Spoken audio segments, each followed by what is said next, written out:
एक कोशिका जीवन की इकाई होती है, लेकिन जीवन क्या है? जीवन को परिभाषित करने के लिए वैज्ञानिक आज भी संघर्ष कर रहे हैं।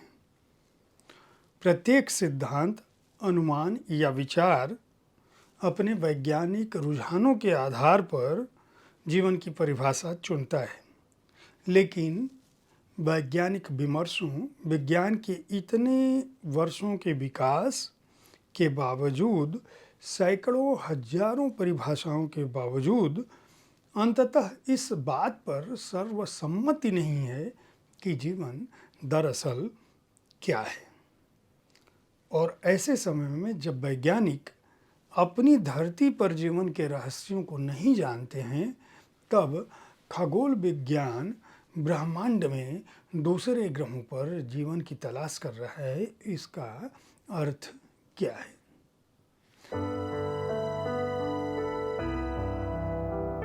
नमस्कार, आप देख रहे हैं साहित्य तक के बुक कैफे का एक दिन एक किताब कार्यक्रम। मैं हूं जयप्रकाश पांडे और आज मैं जिस पुस्तक के साथ उपस्थित हूं उसका नाम है कोशिकीय लय, जीवन का विज्ञान, चिकित्सा और नए मानव की खोज यात्रा।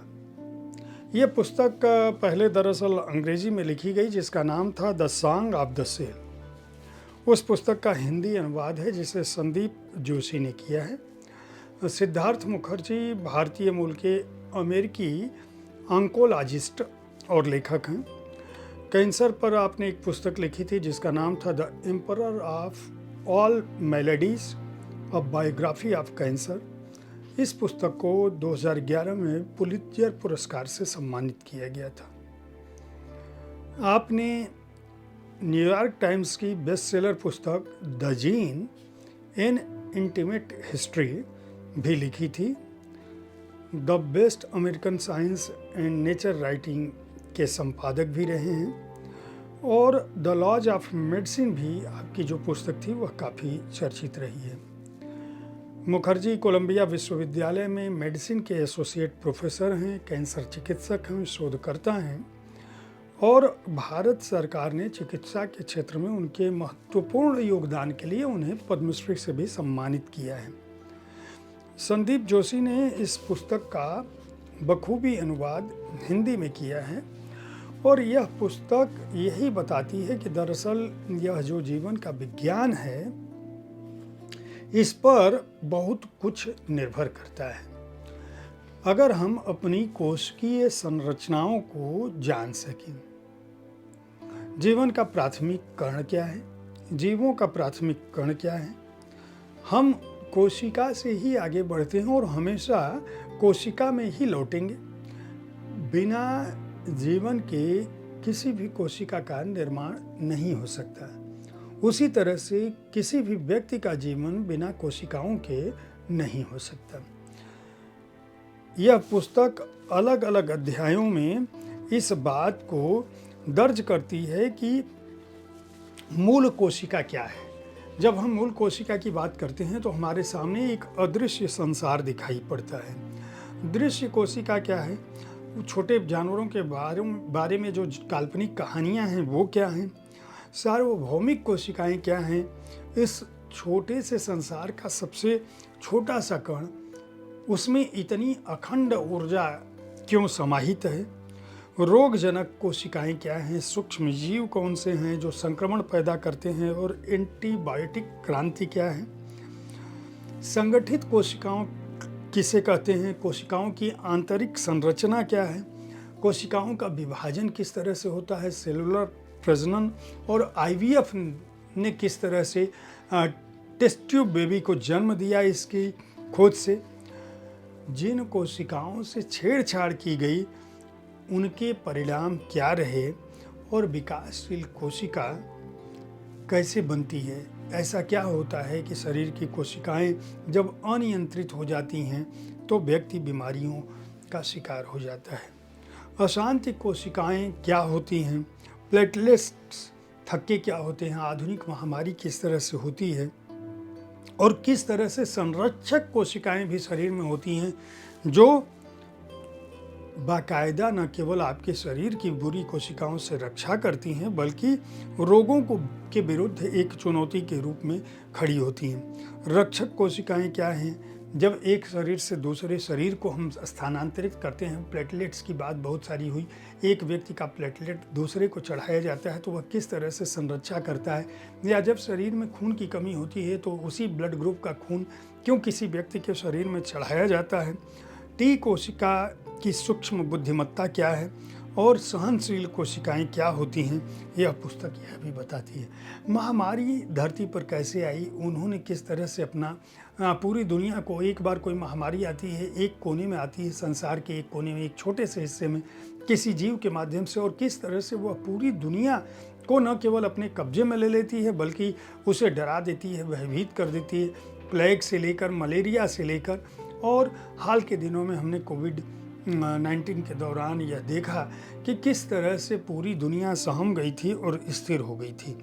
इसके अलावा अंगों में किस तरह से कोशिकाएं एक दूसरे को नागरिक कोशिका के हिसाब से संबद्ध करती हैं और उन्हें संरक्षित और संचालित करती हैं, और पुनर्जन्म की जो अवधारणा है जिस पर स्टेम सेल और प्रत्यारोपण का जन्म हुआ है, चोट लगने के बाद, टूटने के बाद, नष्ट होने के बाद भी किस तरह से कोशिकाएं बढ़ती हैं, कैंसर का उपचार क्या हो रहा है, और दरअसल हमें यह समझने की ज़रूरत है। पुस्तक यह भी बताती है कि जब दो व्यक्ति हैं या एक ही माँ बाप के द्वारा दो बच्चे उत्पन्न होते हैं, दोनों में अंतर क्यों होता है? उनका मूल तो एक है, जीन एक है, माता पिता एक हैं, लेकिन उनकी कोशिकाएं अलग अलग क्यों होती हैं? उनके जीन्स अलग क्यों होते हैं? हमारे शरीर, दोनों के शरीर अलग अलग तरह से क्यों विकसित होते हैं? यहाँ तक कि दो भाइयों की, बहनों की आपस में एक माँ बाप के बच्चे हैं लेकिन उनकी त्वचा अलग होती है, उनके बाल अलग होते हैं, उनकी हड्डियाँ, उनके मस्तिष्क, यहाँ तक कि उनके आकार लेने, बढ़ने, घटने की सारी गतिविधियाँ अलग होती हैं। एक ही परिवार के दो बच्चे हैं, एक स्वस्थ होता है, दूसरा बीमार होता है। इस लेखक ने, यानी कि सिद्धार्थ मुखर्जी ने, इन सिद्धांतों को इस पुस्तक में गढ़ा है और उन्होंने बाकायदा कई कहानियों के साथ अपनी बात रखी है। उनका कहना है कि एक उनके दो चाचा थे जिनकी मृत्यु दिमागी बीमारी से हो गई। पिता का निधन चक्कर खाकर गिरने के बाद हुआ। उनका एक घुटना गठिया का शिकार था। एक मित्र नहीं बल्कि कई मित्रों को कैंसर से खोया। इसके बावजूद उन्होंने इस बात की कोशिश की कि आखिर हम देखें कि हमारा शरीर, हम किस चीज़ के बने हैं। कुछ लोगों की मान्यता ये थी पुराने ज़माने में कि जो मासिक धर्म में खून के रक्त जम जाते हैं उनसे जन्म होता है। उसके बाद धीरे धीरे ये अवधारणा बदली। माइक्रोस्कोप के आ जाने के बाद अगर चमड़ी को देखें, लीवर को देखें तो समान आकृतियां देखकर आप हैरान हो जाएंगे।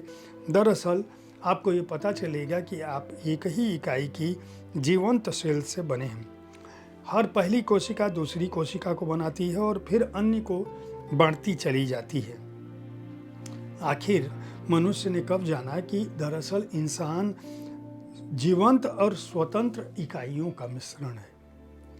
कब उसने जाना कि शरीर की सभी गतिविधियों का मूल यही इकाइयाँ होती हैं। हमारा शरीर विज्ञान दरअसल सेलुलर फिजियोलॉजी में कैसे बदल जाता है, और भविष्य, जो मनुष्य का भविष्य है इस धरती पर, वह इन्हीं जीवंत इकाइयों के परिवर्तन का नतीजा है। हमारे रोग भी इन्हीं जीवंत इकाइयों के पर आने वाले दुष्प्रभावों का नतीजा है। और जीव विज्ञान हो या मेडिसिन हो या इंसान को लेकर जो हमारी अवधारणा है वह इन्हीं कोशिकाओं के अध्ययन पर आधारित है। अगर हम कोशिकाओं के निर्माण को, उनके विकास को समझ लें तो हमें यह पता चल जाएगा कि दिल हो या दिमाग हो, जन्म हो या मृत्यु हो, बीमारी हो या उनका उपचार हो, यह कोशिकाओं की अपनी इच्छा पर, उनके अपने संचरण पर, उनके अपने संचालन पर और उनके विकास पर आधारित है।